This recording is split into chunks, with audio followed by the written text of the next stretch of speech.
Hey guys, it's me, Emojing, and welcome back to the channel. And today's going to be slightly different. I'm actually going to be using the PNG tuber. And, but yeah, today, I've decided to watch some animated stuff. And I'm using the PNG tuber because I look a state and I can't be asked to turn on camera. So we're going to watch some, true horror stories that are animated. So, it's going to be interesting. I'm going to have some fun. I haven't done this in a really long time, so I thought, why not? So, yeah, we're going to have some fun. We're going to have some good times. So yeah, let's get in. Okay, so, first one we're watching is True Kidnapping Horror Story Animated by Onesie Entertainment. I'm going to link their channel down below, so if you want to watch any of their stuff, go ahead. Do it, show them support and all that, but obviously they've got a bigger following than me, so I probably can't bring much to them, but at the same time it's just a nice thing to do, isn't it? So let's get into it. The True Kidnapping Horror Story.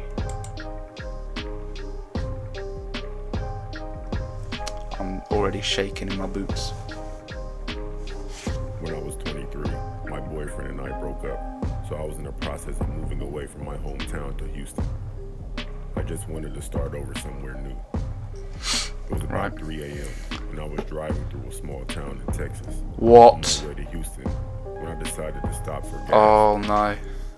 It was pretty empty. I'm already terrified. I'm quaking in my boots. As I was filling up, looking at my phone, I saw a truck pull up. You spelled gasoline wrong, but I'm not going to put it past you. I wasn't paying any attention until I put my phone in my pocket to put the nozzle back. Please pay attention if you're going to be doing stuff like this. Like, don't go out your own way to get killed. Pay attention to your surroundings at all times. Make sure you have your phone on you just in case something goes wrong and you need to call someone quickly, because this shit is terrifying. Like, I can't tell you how much this sort of thing scares me. Like, the thought of being kidnapped or something like that is terrifying. So, and I saw a just man pay attention, people. I smiled at him, turning to put the gas cap back. Yeah, you can be nice to people. Oh. Two on either side. Oh. I thought that was weird. Yeah, that is weird. That's really weird. As I went to pull the just go. Please. Oh, Jesus. Oh, fuck. Oh. No. Two of them pulled me into the back seat of the truck while two of them pushed me. My God. I ended up draped over their laps. That's terrifying. Still trying to get free. Oh. Move, but their weight holding me down. I started to cry. Oh, is no one in like an attendant or someone that could have seen something like? His DNA would be under my nails. Yeah, that's true. And carried me inside of a room. Oh. How has no one heard anything? Telling me to be quiet. Oh. One of them said if I was good, they wouldn't hurt me. But no. Oh my God, this is awful. My hands and feet together with a belt. This is not good. Like a shoelace. I was panicking. Just crying, how has no one seen any of this? This is so annoying. I wouldn't tell anyone. That's what I told them. They started talking to each other in another language, one I couldn't recognize. Oh no. Looking around the room, I saw bags and beer cans. Lots of beer cans. It smelled like they had all been staying in this one room with two beds. Oh, that's disgusting. I don't really want to get into what they did to me. Oh no. At some point, that's awful. The men said they needed more beer. They decided oh, this is awful. Going to stay in the room with me. So after the other four left, it was just me and the man who looked to be around my age. Oh dear. I remember thinking I could probably beat him up if I get loose. Yeah, absolutely. Fucking. Use the bathroom. Oh, just hit him. Fucking hit him. He untied me. I bolted for the door. Good. I swung the door open and he grabbed my arm. No. I yelled, "Get off me!" And he let go, eyes wide. I ran down the street, no clothes on, and jumped in front of the first car I saw. Good. It was a confused elderly man. Just go. He rolled down his window. Please help her. What are you doing? Please help her. Like I was ruining his morning. Please help her. You're an asshole. Just help her. That I was kidnapped. He drove me to the police station where oh, thank God. And could file a report. Thank God for that. Ended up saying I needed to go to the hospital for an examination. Oh. So they could record any evidence that the man may have. Good. I just wanted to shower and go home, honestly. That's completely understandable. Jesus Christ, this is awful. They found the men the same day. Thank fuck for that. Turns out they were all brothers. Oh my They didn't days. say what they planned on doing with me after, or why they did it in the first place. They claimed to be all blackout drunk at the time. I ended up moving to the Well, east side of the country. No, even though you can't. Oh, right. That's the most bullshit alibi. Just because you're blackout drunk does not mean that you can. Oh.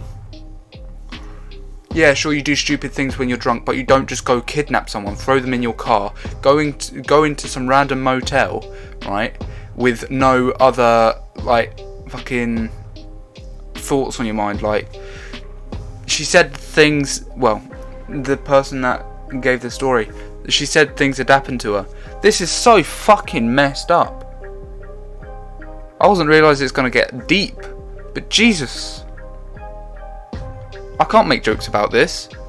Like, sure, the people were fucking assholes. What the fuck? Oh, mate. This upsets me. This upsets me greatly. And I don't, if it doesn't upset you, Jesus, there's something wrong with you. Because imagine, put yourself in this person's shoes. You get kidnapped by some random brothers who are now claiming that because they were so drunk that they just kidnapped a random girl and had no idea what they were doing. Bullshit. I'm just going to continue the video, otherwise I'm just going to carry on rambling. But honestly, absolute bullshit. I know they're still in prison. I get nightmares about what happened. That's completely I don't use understandable. my phone at all in public anymore. My current boyfriend says I'm too paranoid. No. But I have to be, right? Yeah, I never want to feel that weak again in my life. that's completely understandable. Jesus Christ. That's probably one of the most awful things someone can go through. Or if you ever feel like, well, if anyone that has been through that feels like they're being judged for being paranoid so much, just get rid of those people out of your lives. Like, if you feel like if you've been hurt or psychologically damaged or anything like that, talk to someone. Best thing you can do. Don't allow someone to judge you on trauma or anything like that. It's not your fault, and there are people out there that will support you. So, like her boyfriend saying that she's too paranoid. She's not. You've been through something so traumatizing that's resulted in you having to keep your guard up constantly. It's not your fault, and people shouldn't judge you on that. And people that do judge you on that are fucking assholes. So, right, let's go on to the next video, otherwise I'm going to continue rambling. The next one is, I met a guy who ate humans.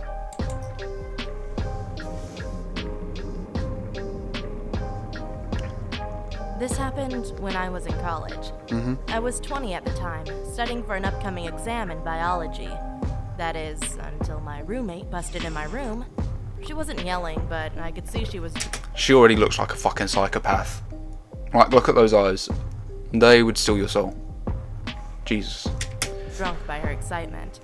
I rolled my eyes and sighed. I completely lost focus now. But it was okay. I'd kind of gotten used to her behavior. She was a party girl while I was, well, a nerd. I tried to get back Nothing on wrong with my being a reading nerd. tracks Nerds again, rule. but she patted me on the back and drunkenly giggled before speaking. Come on, Jasmine. Every time I see you, you're always reading a book. Nothing wrong I with sighed that. before speaking. And every time I see you, you smell of alcohol and vomit. She frowned at me. How about this? I'll be quiet all week if you come to this party tomorrow. Don't allow your friends to peer pressure you into this, even if they're not your friends. If you want to feel cool, don't listen to your friends. The friends are probably the worst people with judgment. I know. I have friends. Don't allow your friends to peer pressure you into going to parties or going out drinking if you don't want to. Okay? at 8. I'm gonna continue ranting if I'm not careful. I wanted to say no, but then I thought about it. I mean, I do always work really hard. Besides, she won't barge in like this for the whole week? Sounds too good. I thought. She's like a fucking little child just running back and forth doing the Naruto run. Let's like... And I thought about it. Look at this shit. I do always work really She's hard. like she's possessed by a child. Besides, Like, what's going on? she won't barge in like this for the whole week? Sounds too good, I thought to myself. So I nodded and continued to read. Okay. I got ready. I hadn't dressed up in ages, so I was kind of excited. Okay. The party was You're allowed loud, to be excited. full of drunk people making out, bumping and dancing. The party was hosted in a Bump and basement-like grind. setting, only it was much bigger and had a lot of space. I'm Right. not going to lie, I did have a few drinks. Fair enough. I You're wasn't allowed drunk, to. but If I you was go out definitely drinking, you're allowed to have a tipsy. few drinks. You As can my have view fun with your became friends, tilted, but just don't be this guy peer comes pressured out into of doing nowhere it. and has small talk with me. Okay. He was very Yeah, attractive. Okay. He didn't seem drunk. We met and exchanged names. From what I remember, he had red-dyed hair and blue eyes. He was A weeb. white and about 6 feet. His name was Luke. We laughed and okay. talked about topics like So I studying assume this is the books guy that and eats that kind of people. thing. He's a cannibal. The talking went on Kinda for weird. about a half an hour. He then said, "Hey, I'm going to get another drink. Want anything?" And I said, "Why not? I mean, I'm having fun." Yeah. So later on, he came back with Oh, drinks. please don't say he And the spikes next you. thing I remember, we were making out in the corner Okay. of the party room. Okay. It was You. so quick, and then he asked me, "Want to go back to my place?" No. Which I politely declined. Good. I already know what he wants. Good. Besides, I needed to be on campus in the morning. Good. Come on, I promise it will be Don't fun. listen to him. I remember that he kept Oh on my trying God. to get me to go, but he gave up after I made it clear Good. I wasn't interested in going to his place.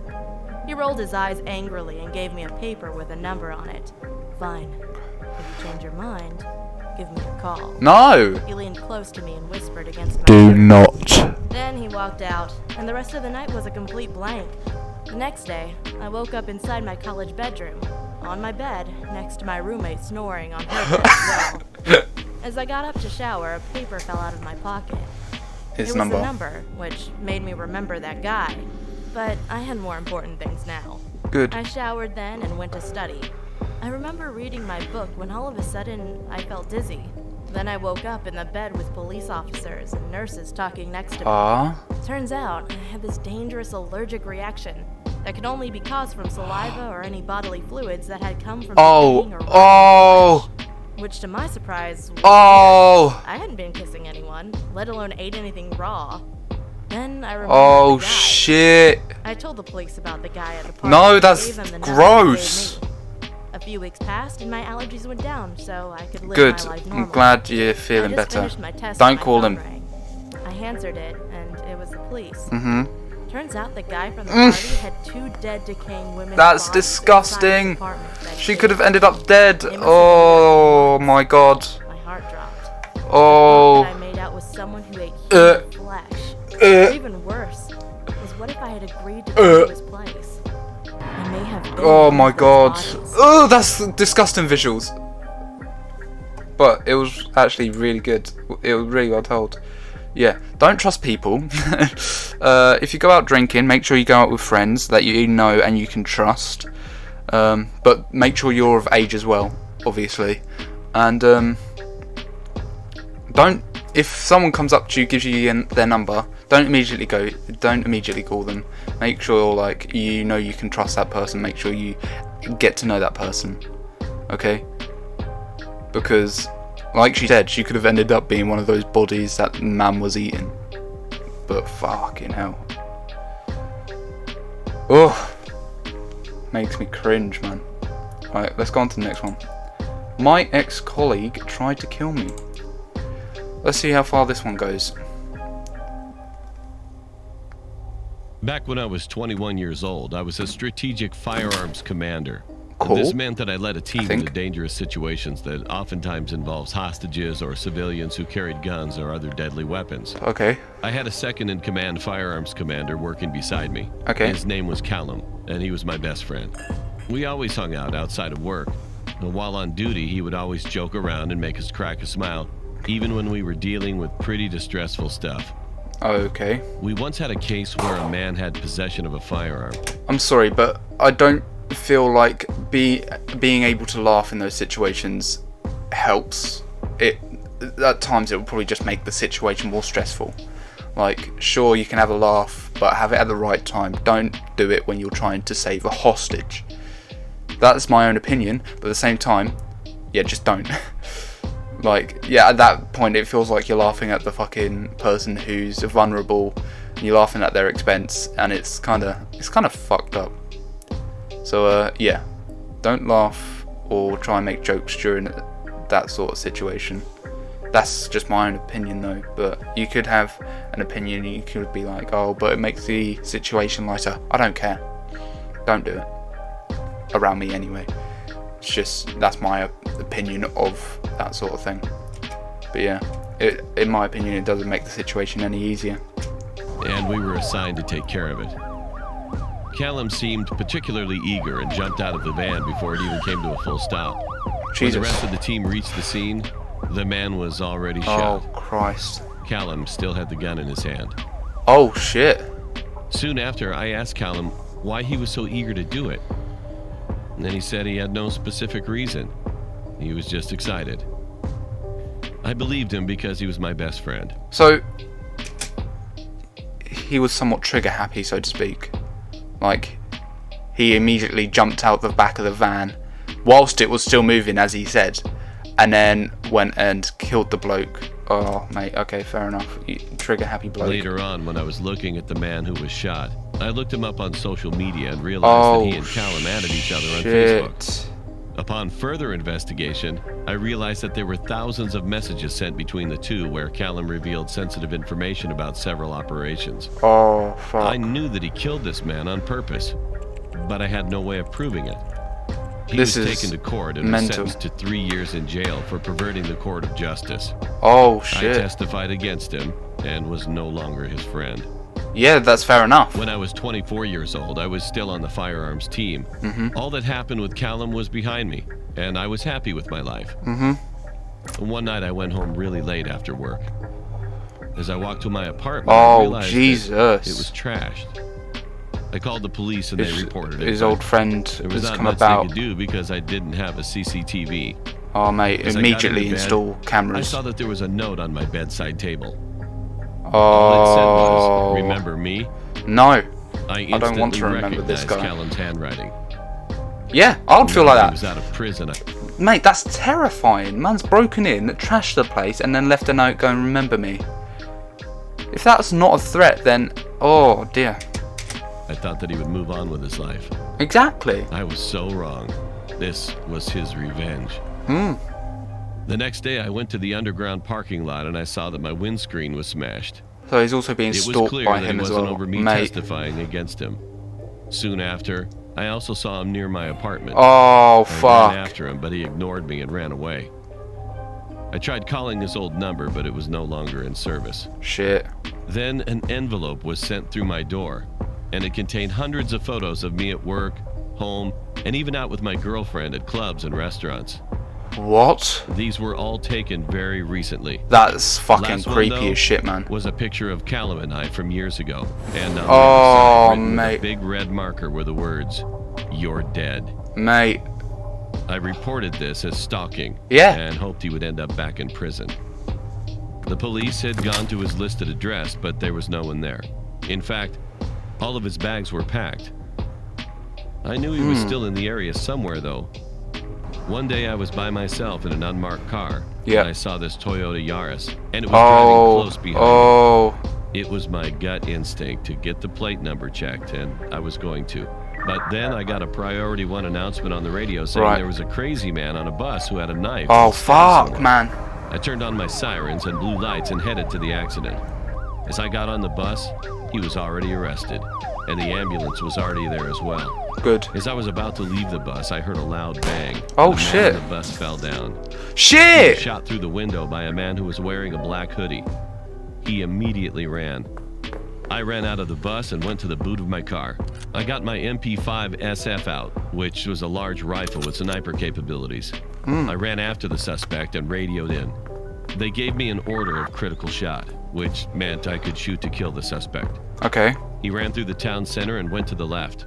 I was worried about public safety as he had a large rifle as well. I realized instead of running after him, I needed to get on a roof and shoot down. I went to this building that had views of the right and left.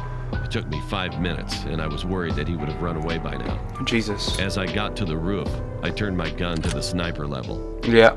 I used the eyepiece to scan, and I Get saw him. a man in a black hoodie running. I fired a shot. Critical? And he fell to the ground. Oh, is it a critical shot By the though? time I got there, more armed policemen came to Please, the area. I want him to be... I was shocked to see Callum. Oh my god. He was the one who followed me in the car behind me, and that shot in the bus was meant for me. Mate. Callum was dead. I felt sad, but also relieved that this was all over. The man shot in the bus survived, and I was Good. promoted for my diligent work. Brilliant. I'm still working in the force. Jesus Christ. That's genuinely really sad. Like, someone that you considered a friend trying to kill you. I couldn't even think about. Wow. And yeah, the fact that he had evidence constantly and not having the CCTV causing him to not be able to file for a stalking, it's in my opinion, it's unjust. Like, he had all the evidence showing that he was being stalked.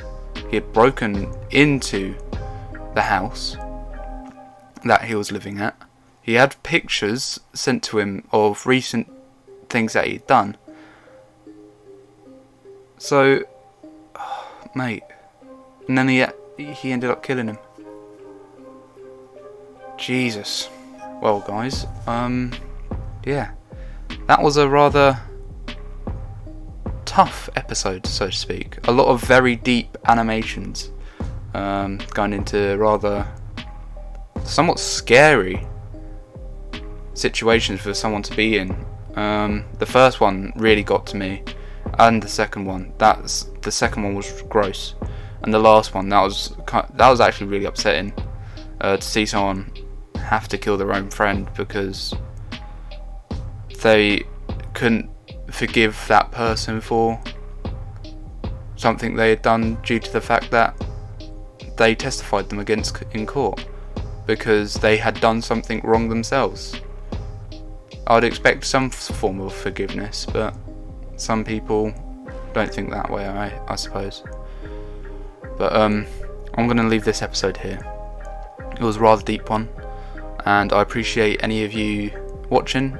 I'd appreciate if you left a like, comment down below. Go check out Onesie Entertainment. All these animations came from there. Go leave them go subscribe to them, leave a like and that. And yeah, thank you guys for watching. I'll see you guys in the next episode. Bye bye.